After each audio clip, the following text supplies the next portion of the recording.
Next మనకి 10 మార్క్స్కి వచ్చే ఇంకొన్ని ప్రాబ్లమ్స్లో ఈ టైలర్ సిరీస్ మీద ప్రాబ్లమ్స్ మ్యాక్సిమం ఇస్తారు. టైలర్ సిరీస్ మనం ఆల్రెడీ చెప్పుకున్నాం జనరల్ ఎర్రర్ ఫార్ములాలో. జనరల్ ఎర్రర్ ఫార్ములా మనం ప్రూవ్ చేసినప్పుడు, డిరైవ్ చేసినప్పుడు అందులో టైలర్ సిరీస్ వచ్చినప్పుడు చెప్పుకున్నాం కదా. టైలర్ సిరీస్ ఏంటి? ఒక ఫంక్షన్ని ఇన్ఫైనైట్ సిరీస్లో ఎక్స్ప్రెస్ చేయడానికి టైలర్ సిరీస్ వాడతాము. అలా ఇన్ఫైనైట్ సిరీస్లో ఎలా ఎక్స్ప్రెస్ చేస్తాము? f(x) + h equals to f(x) plus h by 1 factorial into f dash of x plus h square by 2 factorial into f double dash of x plus and so on. ఇట్లా ఇప్పుడు దీని మీద problems ఎలా అడుగుతున్నారంటే ఇక్కడ చూడండి. Given f(x) equals to sin x, construct the Taylor series approximation of order 0 to 7 at x equals to pi by 3 and find their absolute errors. Absolute errors. So ఏంటి? f(x) equals to sin x ఇచ్చారు. అప్పుడు tailor series approximation రాయమంటున్నారు. అలాగే of order 0 to 7 at x equals to pi by 3 and అప్పుడు దాని absolute error values కూడా కట్టమంటున్నారు. So మనం f(x) equals to sin x తీసుకున్నాము. టైలర్ సిరీస్ ఎక్స్పాన్షన్ రాసాము. ఇప్పుడు మనం ఇక్కడ టైలర్ సిరీస్ ఎక్స్పాన్షన్లో ఎక్స్పాండ్ చేయాలి అంటే హెచ్ వాల్యూ మనకి కావాలి కదా. ఇక్కడ మనకి హెచ్ వాల్యూ ఏం మెన్షన్ చేయలేదు కాబట్టి జనరల్గా హెచ్ వాల్యూ ఏం మెన్షన్ చేయకపోతే మనం ఎక్స్ వాల్యూ ఏదైతే ఇచ్చారో దానికి బై 2 చేసి వచ్చిన వాల్యూని హెచ్ వాల్యూ కింద తీసుకుంటాం. సో ఇక్కడ x pi by 3 ఇచ్చారు కాబట్టి ఆ వాల్యూకి బై 2 చేస్తే pi by 6. So H value pi by 6 తీసుకున్నాం. ఇప్పుడు మనం ఏం కట్టాలి?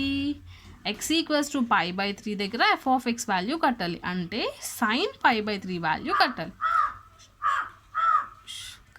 అంటే ఏం కావాలి?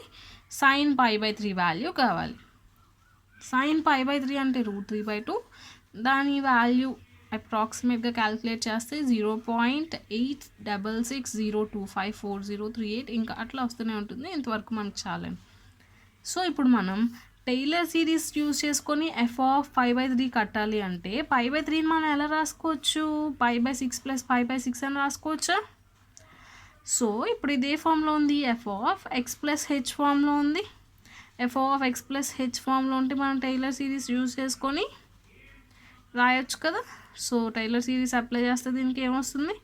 f(x + h into f dash of x plus h square by 2 factorial, sorry ఇక్కడ నేను రాయడం మర్చిపోయాను, h square by 2 factorial into f double dash of x plus and so on. ఇప్పుడు మనకి ఇక్కడ ఏం అడిగారు? ఈ సిరీస్ని ఆర్డర్ 0 to ఆర్డర్ 7 ఎక్స్పాండ్ చేయండి అన్నారు. 0 ఆర్డర్ అంటే ఇక్కడ ఆర్డర్ ఎలా చెప్తాము అంటే ఇక్కడ అస్సలు డిఫరెన్షియేట్ చేయలేదు కాబట్టి ఇది 0 ఆర్డర్. ఈ ఒక్క టర్మ్ రాస్తే అది 0 ఆర్డర్ ఎక్స్పాన్షన్. ఇక్కడ ఫస్ట్ ఆర్డర్ డెరివేటివ్ ఉంది కాబట్టి సిరీస్ని ఇంతవరకు రాస్తే అది ఫస్ట్ ఆర్డర్ ఎక్స్పాన్షన్. ఇది సెకండ్ ఆర్డర్ డెరివేటివ్ ఉంది కాబట్టి ఇక్కడ నుంచి ఇంతవరకు సిరీస్ని రాస్తే అది సెకండ్ ఆర్డర్ ఎక్స్పాన్షన్. అట్లానే ఎంతవరకు రాస్తే థర్డ్ ఆర్డర్. అట్లా 7th ఆర్డర్ వరకు రాయమన్నాడు. సో చూడండి, ఫస్ట్ ఆర్డర్ f(x) వరకు f(x) వాల్యూ రాసేసాము. ఫస్ట్ ఆర్డర్ అంటే f dash of x వరకు f dash of x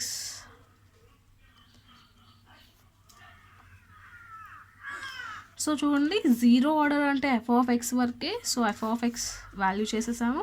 first order అంటే f(x) plus h by 1 factorial into f dash of x అంటే sin pi/6 plus pi/6 into f dash అంటే cos pi/6 1/2 plus pi/6 into √3/2 value చేసాం. Next second order అంటే f double dash వరకు. Sorry ఇక్కడ కూడా by 2 factorial వేయడం మర్చిపోయాను, I'm sorry. Yes, calculation చేసినప్పుడు గుర్తొచ్చినట్లుంది, ఇక్కడ వేసాను. సో వాల్యూ నెక్స్ట్ అలాగే థర్డ్ ఆర్డర్ అంటే థర్డ్ ఆర్డర్ డెరివేటివ్ వరకు వాల్యూ సబ్స్టిట్యూట్ చేసాము. అండ్ ఈ వాల్యూస్ అన్నీ సబ్స్టిట్యూట్ చేయకుండా నాకేమనిపించింది అంటే ఎంతవరకు మనం ఆల్రెడీ ఈ ముందు అప్రాక్సిమేషన్లో చేసాం కదా. సో సెకండ్ ఆర్డర్ అప్రాక్సిమేషన్కి థర్డ్ టర్మ్ ఒకటి యాడ్ చేసేస్తే సరిపోతుంది కదా అని చెప్పి ఇక్కడ వాల్యూ వేసి థర్డ్ వాల్యూ ఒక్కటే కట్టాను. సో అట్లా అనమాట. ఫోర్త్ అప్రాక్సిమేషన్ కూడా ఇదిగోండి, థర్డ్ అప్రాక్సిమేషన్ వరకు సేమ్ వాల్యూ వేసి ఫోర్త్ ఆర్డర్ టర్మ్ ఒకటే యాడ్ అవుతుంది కాబట్టి ఆ టర్మ్ వాల్యూ ఒకటే కట్టాను. So yeah, fourth order. Next అట్లనే ఫిఫ్త్ ఆర్డర్ చూడండి. సిక్స్త్, ఇందులో ఎక్స్ప్లెయిన్ చేయడానికి ఏం లేదు, వాల్యూ సబ్స్టిట్యూట్ చేసేయడమే కాబట్టి నేను కూడా పెద్ద ఏం చెప్పట్లేదు. సో ఇంతవరకు వచ్చేసింది. ఇప్పుడు ఏంటి, మనకి error value, absolute error value కావాలి అన్నారు. సో అబ్సల్యూట్ ఎర్రర్ ఎలా వస్తుంది? True value minus approximate value కదా. True value minus approximate value చేసి దానికి మాడ్యులస్ పెడితే వచ్చే వాల్యూని అబ్సల్యూట్ ఎర్రర్ అంటారు. ఇక్కడ మనకు వచ్చిన వాల్యూస్ అన్నీ నేను రాశాను. అండ్ ఎర్రర్ ఎలా వచ్చింది? ఇక్కడ మనం ట్రూ వాల్యూ రాసుకున్నాం కదా. సో ట్రూ వాల్యూ మైనస్ మనకు వచ్చిన అప్రాక్సిమేట్ వాల్యూ చేస్తే ఎర్రర్ వాల్యూస్ వచ్చేసినాయి. ఓకే.